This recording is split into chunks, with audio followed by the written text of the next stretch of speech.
Food को engulf करते हैं फैगोसाइटोसिस के थ्रू। फैगोसाइटोसिस के प्रोसेस के थ्रू इन्वॉल्व उसमें क्या होता है, साइटोप्लाज्मिक चेंजेस आती हैं और फूड वैक्यूल जो है वो बनता है, जिसको वो क्या करते हैं अपने सूडोपोडिया के थ्रू उसको इनगल्फ करके अपने अंदर ले जाते हैं। सेक्सुअल रिप्रोडक्शन के अंदर जो है मेजोरिटी बाइनरी फिशन के थ्रू होती है, सेक्सुअल रिप्रोडक्शन इनके अंदर प्रेजेंट नहीं होती है। अगर हम इनकी दूसरी अब बात करें, ये हमने बात की है राइजोपोडा में जो अमीबा आ रहे थे वो थे नेकेड, जिनके ऊपर कोई टेस्ट कोई शेल प्रेजेंट नहीं था। अब हम जिसकी बात कर रहे हैं वो है शेल्ड राइजोपोड्स, यानी कि ऐसे अमीबा जो इस राइजोपोड में बिलोंग करते हैं, इस सुपर क्लास से बिलोंग करते हैं, उनके ऊपर शेल होता है। उनकी भी हम एग्जांपल देख लेते हैं। इस तरह के जो राइजोपोडा हैं उनकी सुपर क्लास जिससे वो बिलोंग करते हैं, उनके ऊपर टेस्ट और शेल होता है, आउटर कवरिंग उनके अंदर होती है। वो टेस्ट और शेल जो है वो स्ट्रक्चर वो क्या प्रोवाइड करता है, उनको सहारा प्रोवाइड कर रहा है, उनको प्रोटेक्ट कर रहा है, और सहारा भी देता है और उनको प्रोटेक्ट भी करता है इन्वायरमेंट से। उसके अलावा ये जो है सक्रीट किससे होता है, ये साइटोप्लाज्म जो है वो सक्रीट करते हैं शेल्स और टेस्ट, और ये इनके शेल और टेस्ट के ऊपर जो है 1 या 2 ओपनिंग्स भी होती हैं। इस तरह से वो सूडोपोडिया को अलाउ करते हैं कि वो उन ओपनिंग्स के थ्रू सूडोपोडिया जो फॉल्स फुट हैं उनके वो बाहर आ जाते हैं उन ओपनिंग्स के थ्रू, ताकि वो फूड को कैप्चर कर सकें। इनके शेल जो हैं वो डिफरेंट मटेरियल से मिलकर बनते हैं। तो पहला कैलकेरियस है जो कि कैल्शियम कार्बोनेट से मिलकर बना होगा, दूसरा प्रोटीनेशियस है यानी कि वो प्रोटीन से मिलकर बना होगा, सिलीशियस होता है वो, और दूसरा जो है वो सिलिका से मिलकर बना होता है, काइटनस भी होता है जो कि काइटन से मिलकर बना होता है, पॉलीसेक्राइड यानी कि पॉलीसेक्राइड के यूनिट्स मिलते हैं तो वो क्या बनता है, ये काइटन से मिलकर बनता है, काइटनस होता है। उसके अलावा जो दूसरे टेस्ट हैं वो ज़्यादातर सैंड और दूसरे डेब्रिस से मिलकर बनते हैं, दूसरे फालतू मवाद से मिलकर बनते हैं, जो कि सेक्रीट होता है मैट्रिक्स पर या सिमेटेड होता है, यानी कि तह के ऊपर बैठ जाते हैं। उस तरह से ये क्या होता है कि उनके भी सैंड की तरह के भी ये मटीरियल से मिलकर बना होता है। और इनमें एग्जाम्पल्स आ जाती हैं हमारे पास आर्सेला की, और सेला जो अमीबा की एक टाइप है जो कि राइजोपोडा क्लास से बिलोंग करती है, तो इसके ऊपर शेल्स होता है प्रेजेंट। ठीक है, नेक्स्ट वन मैं आपको बताती हूँ आर्सेला के। आर्सेला क्या है, आर्सेला भी एक common fresh water shelled amoeba है। क्योंकि हम शेल्ड अमीबा को स्टडी कर रहे हैं तो ये एक शेल्ड अमीबा है। इसका जो होता है शेल वो ब्राउन कलर का होता है, प्रोटीनेशियस होता है यानी कि प्रोटीन से मिलकर बना होता है। इसका टेस्ट फ्लैटेंड होता है एक साइड से, और दूसरा जो है वो गुंबद नमा होता है। ये देखें आपको डायग्राम में भी नज़र आ रहा है, एक साइड से ये बिल्कुल फ्लैट है और दूसरी साइड से ये क्या है, गुंबद नमा जो है वो बना हुआ है। ठीक है, उसके अलावा सूडोपोडिया जो है वो प्रोजेक्ट होते हैं इसकी फ्लैटेंड साइड्स की तरफ से। ये देखें जो साइड इसकी फ्लैटेंड है वहाँ से ये इसके सूडोपोडिया यानी कि फास्ट फूड जो है वो प्रोजेक्ट हुए हैं किसको, फूड को कैप्चर करने के लिए। डिफ्लूजिया की बात करें तो डिफ्लूजिया एक other common fresh water shelled amoeba है। इसका जो टेस्ट है वो वास शेप बना था यानी कि गुलदान नमा। ये देखें आपको भी नज़र आ रहा है कि ये गुलदान की शेप का बना हुआ है, और कंपोस्ट होता है ये मिनरल पार्टिकल से मिलकर। मिनरल्स जो होते हैं वो बहुत से मिनरल्स इकट्ठे होते हैं तो उसकी वजह से ये कंपोज हुआ होता है। ये पार्टिकल जो हैं वो एम्बेडेड होते हैं इस और सक्रीट होते हैं इसके मैट्रिक्स से।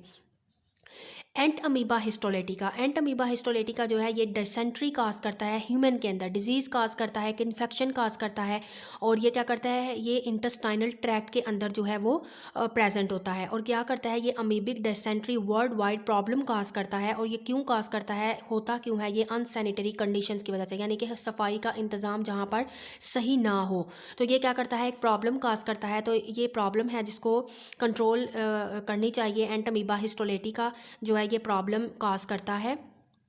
एंट अमीबा हिस्टोलेटिका जो है ये प्रॉब्लम काज कर रहा है। इस केस में क्या होता है कि इंडिविजुअल जो है वो इन्फेक्ट होता है, उसको एक्सपीरियंस नहीं होता कि इसकी इस डिज़ीज़ की सिम्टम्स क्या हैं।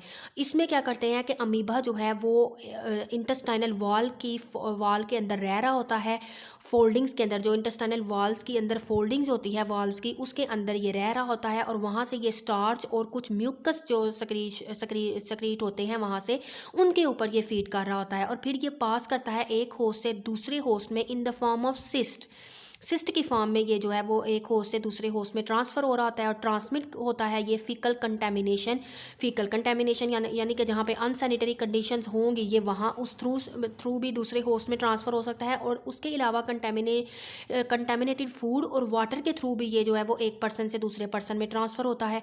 और वहाँ से क्या करता है, ये लीव करता है उस सिस्ट को, और फिर न्यू होस्ट के अंदर जो है ये एंटर हो जाता है। तो वो सिस्ट जो होती है वो कैप्सूल लाइक होती है,